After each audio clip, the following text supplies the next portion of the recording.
이사야 7장 17절에서 25절입니다.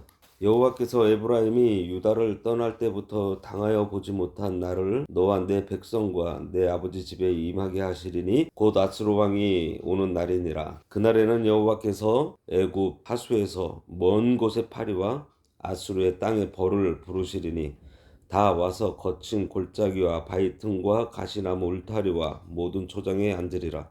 그날에는 주께서 하수 저쪽에서 새내어 온 싹도 곧 아수르 왕으로 내 백성의 머리털과 발털을 미실 것이요 시험도 깎으시리라.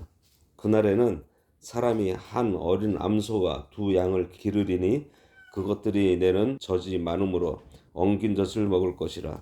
그 땅 가운데에 남아있는 자는 엉긴 젖과 꿀을 먹으리라. 그날에는 천그루에 은 1000개의 가치가 있는 포도나무가 있던 곳마다 찔레와 가시가 날 것이라. 온 땅에 찔레와 가시가 있으므로 화살과 활을 가지고 그리로 갈 것이요 보습으로 갈던 모든 산에도 찔레와 가시 때문에 두려워서 그리로 가지 못할 것이요 그 땅은 소를 풀어 놓으며 양이 밟는 곳이 되리라. 오늘 말씀의 제목은 아수르 왕이 오는 날입니다. 아하스 왕이 끝까지 하나님 의지하지 않고 징조도 구하지 않으므로 하나님께서 그들이 의지하려던 아수르 왕에 의해 심판받게 될 것을 말씀하시는 내용이에요. 17절에 여호와께서 에브라임이 유다를 떠날 때부터 당하여 보지 못한 나를 너와 내 백성과 내 아버지 집에 임하게 하시리니 곧 아수르 왕이 오는 날이니라. 북쪽 이스라엘과 유다가 갈라질 때부터는 유다 르호보암 왕 때 여로보암이 북쪽 열지파와 함께 반역을 일으켜 남과 북으로 왕국이 분열한 주전 930년부터를 말합니다. 그때부터 한 번도 당해보지 못한 일을 하나님께서 임하게 하시는데 바로 아수르 왕의 침략이에요. 아하스가 하나님 의지하지 않고 아수르 왕을 의지했는데 의지했던 그 아수르 왕이 찌르는 가시가 되어 도리어 유다를 찌르게 된다는 겁니다. 아람과 북이스라엘을 치기 위해서 아수르를 이용하려 했지만 오히려 이용하려던 아수르에 의해 여지껏 겪어보지 못한 일을 당하게 될 것을 말씀하고 있어요. 하나님 의지하면서 굳게 서고 그 말씀을 믿음으로 순종하면 하나님께서 함께 하시는 임마누엘의 하나님을 우리들이 체험할 수 있습니다. 그리고 하나님께 징조를 구하면 또 그 징조도 얻을 수 있어요. 하지만 세상을 의지하면 여지껏 겪어보지 못한 일을 당하게 되고 의지하던 것이 오히려 나를 망하게 합니다. 돈을 의지한 사람은 돈으로 망하고 사람을 의지한 사람은 사람으로, 권력을 의지한 사람은 권력으로 망하게 되어 있습니다. 생각해 보면 원수가 두려운 것이 아니고 자기가 믿음을 지키지 않는 것이 더 두려운 일이고, 원수가 강하기 때문에 망하는 것이 아니고 자기가 믿음을 지키지 않기 때문에 망하는 것 같아요. 망하는 원인이 자기에게 있습니다. 아무리 원수가 강하고 큰 나라와 동맹해서 침략한다고 해도 하나님만 의지하고 믿음을 지키면 하나님께서 대신 싸워 승리하게 하시고 환난 가운데 건져주실 것을 우리들이 믿습니다. 18절에서 19절 그날에는 여호와께서 애굽 하수에서 먼 곳의 파리와 아수르 땅의 벌을 부르시리니 다 와서 거친 골짜기와 바위 틈과 가시나무 울타리와 모든 초장에 앉으리라. 남유다가 자신의 동맹국인 아수르와 아수르의 대적 애굽 사이에서 외줄타기를 하면서 자신들의 안전을 도모하기 위해 교묘한 외교 정책을 펼쳤지만 오히려 하나님께서는 남유다를 아수르와 애굽과의 그 격전지가 되게 하심으로 해서 그들을 심판하실 것을 암시하고 있어요. 역사적으로 남유다는 고대 군동의 두 강대국인 북쪽에 있는 아수르와 남쪽에 있는 애굽 사이에 있어서 그들의 세력 같은 tum바거리 속에서 굉장히 많은 곤욕을 치러야 했습니다. 우리나라랑 좀 비슷하죠. 특히 요시야 때는 애굽하고 아수르하고 일대 격돌을 하기 위해서 갈그미스라는 곳으로 유대 땅을 지나서 올라가다가 당시에 무깃도라고 하는 곳에서 요시야를 쳐부시고 남유다를 크게 유린한 적도 있어요. 그리고 아수르 군대에 의해서 가장 큰 피해를 겪은 것은 히스기야 왕 때입니다. 따라서 본문은 남유다가 교묘한 외교술로서 나라의 안전을 도모하려고 한 그 일이 하나님 앞에서 얼마나 헛된 일인지 잘 예언하고 있습니다. 애굽의 팔이 또 아수르의 벌로 비유하고 있는 것은 이들이 쳐들어올 때 아주 쉽게 온다는 거예요. 벌이 날아오듯이 파리가 날아오듯이 쉽게 그들이 쳐들어온다는 것입니다. 하나님께서 유다를 그들의 손에 붙이시니 그들이 거리가 멀리 있음에도 아주 쉽게 와서 그들을 괴롭히게 된다는 거예요. 19절에 다 와서 거친 골짜기와 바위 틈과 가시나무 울타리와 모든 초장에 앉으리라. 여기 열거된 지형들은 평소 적의 침입 때 매우 유용한 은신처들이었지만 하나님께서 남유다에게 내리시는 심판 때에는 이러한 은신처조차 적들의 수중에 들어가게 될 것입니다. 즉 남유다에게 임할 하나님의 심판이 남유다 전역에 걸쳐 철저하게 임할 것을 말하고 있어요. 그러니까 인간의 방어선 또 자연적인 천혜의 조건도 아무 소용이 없다는 거예요. 이런 곳은 이스라엘이 굉장히 아끼는 곳입니다.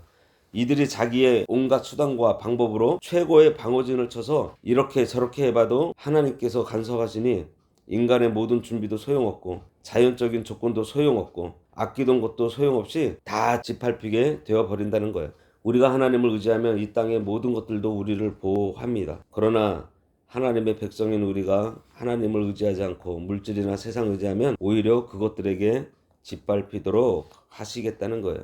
20절에 그날에는 주께서 하수 저쪽에서 세내어온 삭도 곧 아수르 왕으로 내 백성의 머리털과 발털을 미실 것이요 수염도 깎으시리라. 하수 저쪽에서 세내어 왔다는 말은 잠깐 빌려서 쓴다는 것입니다. 아수르도 일시적으로 사용하고 영구하지 못하다는 말씀이에요. 그러니까 유다를 때리는 매로 잠깐 쓰고 버린다라는 거예요. 여기서 머리털, 발털 그리고 수염은 몸에 난 털 모두를 뜻하는데 몸은 남유다를 가리키고 몸에 난 털은 그 유다 백성들을 말하는 거예요.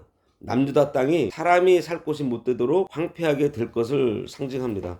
특히 수염을 제거당한다는 것은 치욕을 상징해요. 사무엘하 10장 4절과 5절에 이에 한온이 다윗의 신하들을 잡아 그들의 수염 절반을 깎고 그들의 의복의 중동 볼기까지 자르고 돌려보내매 그들이 이 일을 다윗에게 알리니라. 그 사람들이 크게 부끄러워하므로 왕이 그들을 맞으러 보내 이르기를 너희는 수염이 자라기까지 여리고에서 머물다 돌아오라. 이렇게 얘기를 하죠. 그리고 아수르를 삭도라고 한 것은 아수르의 그 잔인함을 보여주고 있습니다. 왜냐하면 삭도를 여기서 어떻게 빌려왔다 그랬어요? 세내에서 빌려왔다 그랬어요. 세내에서. 이것은 뭐죠? 그만큼 가치를 하기 위해서 돈값을 하기 위해서 최대한 활용할 것을 전제하고 있어요. 따라서 본문은 남유다 역시 북이스라엘과 아람군을 치기 위해서 막대한 자금을 들여 요청한 아수르 군대에 의해 잔인한 약탈을 당하고 온 유다 땅이 유린당하여 황폐하게 될 것이고 그 백성들은 포로로 잡혀가는 그러한 수욕을 당할 것을 얘기하고 있습니다. 그리고 여기서 머리털, 발털 하고 얘기를 하고 있는데 이 머리털은 높은 사람들을 비유하는 말이고 발털은 비천한 사람들을 말하는데 이스라엘의 모든 사람들이 다 깎여 버린다는 거예요. 하나님께서 높은 사람이건 낮은 사람이건 가리지 않고 심판하셔서 하나같이 수치를 당하게 하신다는 겁니다. 21절과 22절 그날에는 사람이 한 어린 암소와 두 양을 기르리니 그것들이 내는 젖이 많음으로 엉긴 젖을 먹을 것이라. 그 땅 가운데에 남아있는 자는 엉긴 젖과 꿀을 먹으리라. 남유다의 황폐 이후 중요한 생업 기반이었던 이 목축업을 제대로 하지 못하게 될 것에 대해서 언급하고 있어요. 목축을 생업으로 했던 남유다 민족이 아수르 군대의 약탈로 인해 가축의 수가 크게 줄어 생계를 겨우 유지할 정도로 궁핍함을 당하게 될 것을 예언하고 있습니다. 전쟁으로 인해서 농사는 짓지 못하고 소 한 마리 두 양을 기를 만큼 극히 가난한 생활을 하게 되지만 하나님께서 어린 소와 두 양이 젖을 많이 내게 해서 엉긴 젖과 꿀로 그들을 먹여 살리실 것을 말합니다. 이렇게 하나님께서는 징계 중에도 긍휼을 베풀어 주십니다. 23절과 25절에 그날에는 천구류의 은 1000개의 가치가 있는 포도나무가 있던 곳마다 찔레와 가시가 날 것이라. 온 땅에 찔레와 가시가 있으므로 화살과 활을 가지고 그리로 갈 것이요 보습으로 갈던 모든 산에도 찔레와 가시 때문에 두려워서 그리로 가지 못할 것이요 그 땅은 소를 풀어놓으며 양이 밟는 곳이 되리라. 앞절에 이어 계속해서 남유다의 황폐함을 매우 사실적으로 묘사하고 있는데요.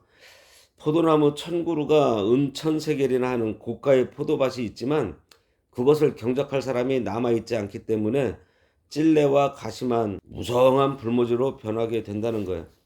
이것은 전쟁으로 많은 백성들이 죽거나 포로 잡혀가서 사람이 없어 남유다 땅이 경작되지 못하고 황폐하게 되었고 짐승들이 많아서 사람들이 그리로 지나가려면 화살과 활을 가지고 갈 수가 있는 것이 되어버릴 것을 말하고 있습니다. 여기 찔러와 가시는 악한 사상이나 악한 자들이 득세하는 것으로 세상이 악하게 될 것을 말합니다. 유다 백성이 하나님 의지하지 않고 세상 의지함으로 하나님의 보호가 떠나게 되고 하나님의 보호가 떠나니 악한 사상과 악한 자가 득세하게 된다는 거예요. 오늘 말씀을 통해서 우리는 말씀을 믿는 믿음에 굳게 서야 할 것입니다. 그러기 위해 말씀을 붙들어야 돼요. 이사야 선지자가 아하스 왕에게 계속해서 말씀을 선포하고 있음에도 불구하고 아하스 왕이 그 말씀을 어떻게 했어요? 업신여겼다 그랬어요. 멸시했습니다. 붙들지 않았고요. 오히려 자기 기준으로 자기 핑계를 대면서 어떻게 내가 하나님을 시험하겠냐 하면서 징조도 구하지 않습니다. 이렇게 말씀이 없다면 우리가 무엇을 믿어야 하고 어떻게 믿어야 하는지 알 수가 없어요. 추수감사절 말씀 골로새서에서 감사가 넘치는 생활을 하려는 전제 조건이 뭐였어요? 믿음에 굳게 서는 것이라고 했습니다. 믿음에 굳게 서는 것이 말씀을 주야로 묵상함으로 말씀에 깊이 뿌리를 내리고 그 말씀을 순종함으로 굳게 세워질 때 어떤 환난이나 역경도 우리를 흔들지 못함으로 해서 감사가 넘친다고 했습니다. 그 때문에 우리가 말씀을 늘 묵상하고 그 말씀을 붙들고 기도해야 하고요. 중요한 것은 듣고 읽은 그 말씀을 묵상하고 간직만 하고 있는 것이 아니라 순종하는 것입니다. 아하스가 하나님을 믿고 의지하지 않고 아수르를 의지했는데 오히려 의지하던 아수르에게 모든 터를 다 깎이고 수출을 당합니다. 그때 많은 사람이 죽고 포로로 잡혀가요. 남은 사람들은 농사도 제대로 못 짓고 방랑하는 나그네가 되어서 소 한 마리, 양 두 마리 몰고 다니면서 살게 되었으니 얼마나 불쌍하게 되었는지 모릅니다. 아하스와 유다 백성들의 불신앙을 통해서 우리의 믿음을 다시 한번 점검해 보게 됩니다. 하나님보다 더 의지하고 있는 것은 없는지, 하나님보다 더 사랑하고 있는 것은 없는지, 하나님의 뜻을 왜곡해서 자기에게 유리한 대로 해석하고 적용하고 있지는 않은지, 하나님께서 우리들에게 주시는 위로의 말씀, 권고의 말씀, 책망의 말씀을 우리가 듣고 또 알게 되면 그 말씀 그대로 믿고 그 말씀이 지시하는 대로 순종함으로 하나님의 능력이 우리의 삶 가운데 실상으로 나타나야 하겠습니다. 기도하겠습니다. 하나님 아버지, 하나님의 말씀을 업신여기고 하나님께 징조도 구하지 않으며 하나님의 말씀을 자의적으로 해석하고 자기 중심적으로 적용함으로 인해서 하나님께서 그들이 의지하던 아스루 왕을 세내어 보내서 그들로 하여금 핍박당하고 고난당하게 될 것을 말씀해 주셨습니다. 하나님 아버지, 저희들 이 세상 살아갈 때 하나님의 이 말씀을 존중하며 귀하게 여겨서 이 말씀이 늘 나를 향하고 있음을 깨닫게 하여 주셔서 우리가 늘 이 말씀에 붙들려서 이 말씀에 순종함으로 하나님의 능력이, 하나님의 역사하심이 우리 삶 가운데서 나타나는 그런 성도들 되도록 인도하여 주시옵소서. 예수님의 이름으로 기도드리옵나이다. 아멘. 하늘에 계신 우리 아버지여, 이름이 거룩히 여김을 받으시오며 나라가 임하시오며 뜻이 하늘에서 이루어진 것 같이 땅에서도 이루어지이다. 오늘날 우리에게 일용할 양식을 주옵시고 우리가 우리에게 죄 지은 자를 사하여 준 것 같이 우리 죄를 사하여 주옵시고 우리를 시험에 들게 하지 마옵시고 다만 악에서 구하옵소서. 대개 나라와 권세와 영광이 아버지께 영원히 있사옵나이다. 아멘.